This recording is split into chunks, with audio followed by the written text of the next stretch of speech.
আসসালামু আলাইকুম, আমি কোডিং উইথ জুনায়েদ থেকে বলছি। জুনায়েদ, আজকের ভিডিওটা খুব স্পেশাল, কারণ আমি আজকে কথা বলবো HTML এর কিছু ট্যাগ সম্পর্কে, যেমন H1 থেকে H6 ট্যাগ পর্যন্ত কীভাবে কী হয় এবং লরেন tag, P tag, mark tag সম্পর্কে জানবো। আশা করি ভিডিওটা আপনার জন্য খুব প্রয়োজনীয় ভিডিও।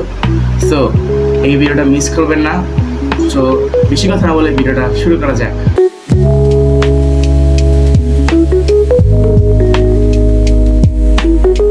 আমরা এখন বিএসসি টপিক করে ফেলেছি। এখন আমাদের সর্বপ্রথম যেগুলো করতে হবে এগুলো সুন্দরভাবে আপনাদেরকে বোঝাবো, চেষ্টা করব। আপনারা আসলে শুনলে বুঝতে পারবেন কীভাবে কী কাজ করছে, ফাংশনালিটি, টেক্সটে কীভাবে কাজ করছে, এগুলো সব কিছুই বুঝতে পারবেন।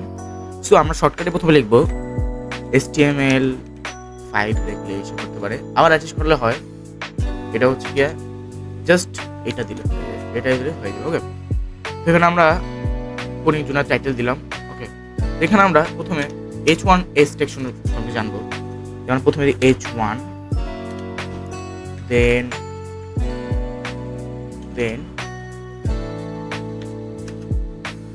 H2, H3 and H4, 5, 6। ওকে, তো এগুলো জানার সম্পর্কে আমরা যখন দেখবো, ধারণা পাবো, তখন সব কিছু বুঝতে পারবো আমরা। হয়ে গেল। ওকে, এখন আমরা এখানে কি করবো, এই যে এটা কোডিং এর জন্য কপি করবো। আমরা কপি করলাম, কপি করার পরে আমরা এখানে সবগুলো দিয়ে দিলাম। ওকে, সেগুলো তো হয়ে যাবে। ওকে, তাহলে হয়ে গেল কি, আমরা জানবো এই যে H1 টা কিভাবে কাজ করেছে কোডটুক। এটা H3, H4, H5, H6। এই দেখেন, এটা হলো H1, এটা হচ্ছে H2, এটা হচ্ছে H3, এটা হচ্ছে H4, আর এটা হচ্ছে H5, আর এটা হচ্ছে H6।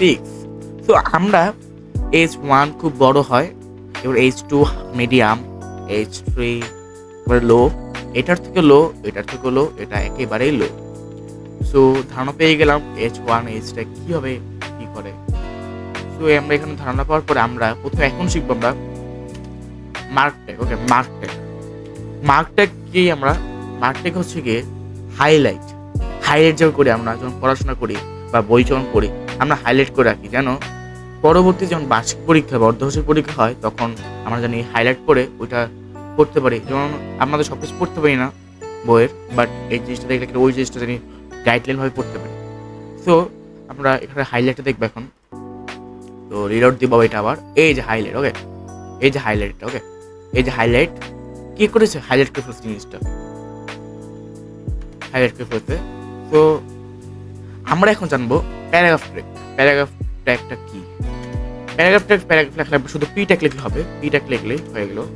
এখানে কোডিং এর জন্য দেখলাম, জাস্ট কোডিং এর জন্য এটা প্যারাগ্রাফ আকারে হবে। এই যে বুঝছেন, প্যারাগ্রাফ আকারে হবে, এটা আমরা এখন জানলাম।